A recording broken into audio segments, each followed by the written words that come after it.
Hey everyone, welcome back for another deep dive.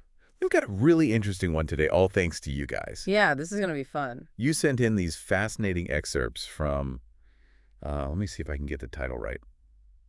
Learning for tuning into myself, I believe. Yes, Learning for Tuning into Myself by Tora-Chan. By Tora-Chan. And it's really got us thinking. We were kind of just blown away when we first read it because, we were always talking about learning new things and trying to understand new concepts. Right. But this piece really takes a totally different angle and explores the idea of learning as it's not just about, practical applications like problem solving or career advancement, but actually as like a pathway to becoming a more authentic, more truer version of yourself. The truer version of yourself. Yeah, and that really resonated with us. And the way Torkan describes it, it's this joyful process of personal transformation. Right. It's not about, the struggle or the grind. It's about like really finding that spark of joy in learning something new. Yeah, it's really about that internal shift and like how that reflects outward. Exactly. Yeah. So we thought we'd take a deep dive into some of the key ideas from this piece and see where it takes us. Yeah. And I think really at the heart of it, the question that Tora-Chan poses is, what is the purpose of learning, really? Right. Like, what are we really doing here? Yeah. It's interesting. Right from the beginning, Tora-Chan kind of lays out this this thought about being born into the world alone. And then eventually we'll leave this world alone. Right. But at the same time, we're all part of something much, much greater, like this huge interconnected web. Yeah, like all of our individual experiences, like everything that we learn, everything that we experience contributes to like this greater intelligence of existence or something like that. Right. And I think that's what Torchan was kind of getting at. Right. Is this idea that we all kind of add to this. And so if we already have access to that, why do we even need to go through the effort of learning? That's a great question. Yeah. And I think a lot of times we get caught up in those conventional reasons. Right. Like solving problems. Solving problems or trying to make more money. Yeah, trying to get ahead. Trying to get ahead, social standing. Yeah. But there's something more to it than that. Yeah, and Torchan even talks about how do we even learn happiness? Right. Yeah, like sure. That's something that we strive for. Right. But we often, feel like we're struggling to learn it. And we're told so often that it's something we have to learn, we have to practice gratitude, but then that becomes like a chore in itself. Totally. Yeah. It's like we get so focused on acquiring knowledge or skills that we miss that inner piece of it. And that's where I think Torchan's perspective really comes in, because they talk about learning as a great joy. Like it should be this exciting, dynamic process. It's almost like it's about that internal shift. Like when you're truly learning something, it's like you feel it. There's that click, that moment of, aha, I get it. Right. Right. And that's, I think, what really stood out to us is this idea of learning as a direct path to becoming a truer self. Yeah. It's like who we are isn't fixed. Constantly evolving. Yeah. It's constantly evolving. It's shaped by what we choose to learn and how we choose to learn it. Yeah. And that also ties into this idea that the future isn't predetermined, right? It's not something that just happens to us. Like we have a say in it. We have a say in it. And that say comes through our choices of what we're learning, what we're exposing ourselves to. Exactly. And this leads to a really interesting principle that Tora-Chan talks about, which is following my excitement.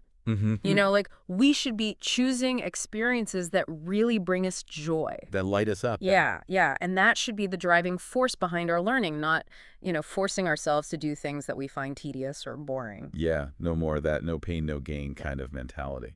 Right, exactly. And it's like, permission to be curious, to explore what really sparks that inner flame. And it takes the pressure off, too. Yes, it does. Because it's not about forcing ourselves to learn something. It's about finding that thing that we're genuinely drawn to. Totally. And then there's this other really powerful idea that Tora-Chan brings up, which is letting go of the need for external validation. Yeah. I love this quote. They say, let me see if I can find it. I don't need to justify my path to anyone. I don't need to argue, prove, or convince others. The opinions of others, whether positive or negative, are irrelevant to my journey. Wow. I mean, how powerful is that? That is powerful, yeah. It's almost like giving yourself permission to just be on your own path Yes. without needing that constant external validation, without needing someone else to say, yes, you're doing the right thing. Exactly. And then they follow it up with, when I align with myself, criticism becomes meaningless. Oh, I love that. It's like when you're really sure of yourself, and you're following that inner compass, it doesn't matter what other people think. You're unshakable. You're unshakable. Yeah. Yeah. And I think that's such an important part of this whole learning journey. Yeah. Is like finding that inner confidence. Yeah. And trusting yourself. Yeah. And Tora-Chan uses a really specific example to illustrate this idea, which I thought was really fascinating, which is learning English. Yeah, that's a good one. So it's not just about, acquiring the skill of speaking another language. Right. But it's actually about, like, growing another English personality. Yeah, that's really interesting because it's not just about, being able to translate or understand the words. It's almost like you're developing a new way of thinking. Yes. A new way of feeling, a new way of interacting with the world. Yeah, it's like you're stepping into a different version of yourself almost. Yeah, and I think that's what Tora-Chan was getting at. It's not just about the language itself. It's about how that language shapes your experience of the world. And it's like you gain access to this whole other room in your mind. Exactly. Right, like a version of you that can express things and experience things through a different cultural lens. It's about expanding your capacity. Yes. To think, to feel, to express.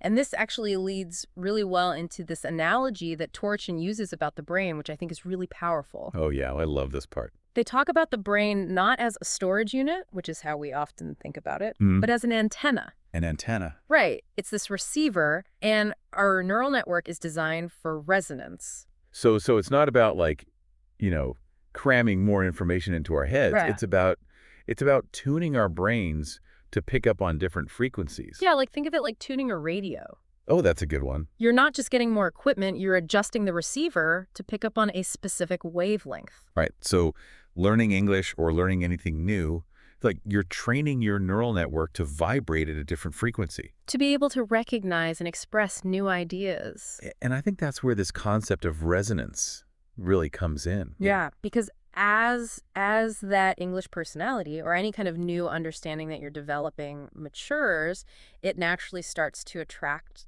the knowledge and the expressions that you need. So it's not a struggle anymore. It's effortless. Yeah.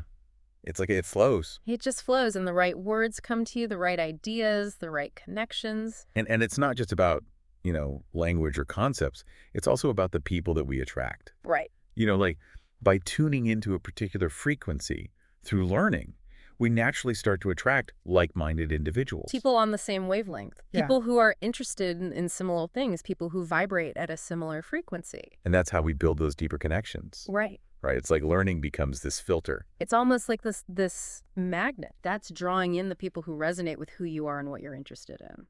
I love that. And it all ties back to this idea of, living truer to ourselves, right? Right. Like Tora-Chan says, we don't need external approval. We don't need anyone to tell us who we are or what we're worth. Yeah.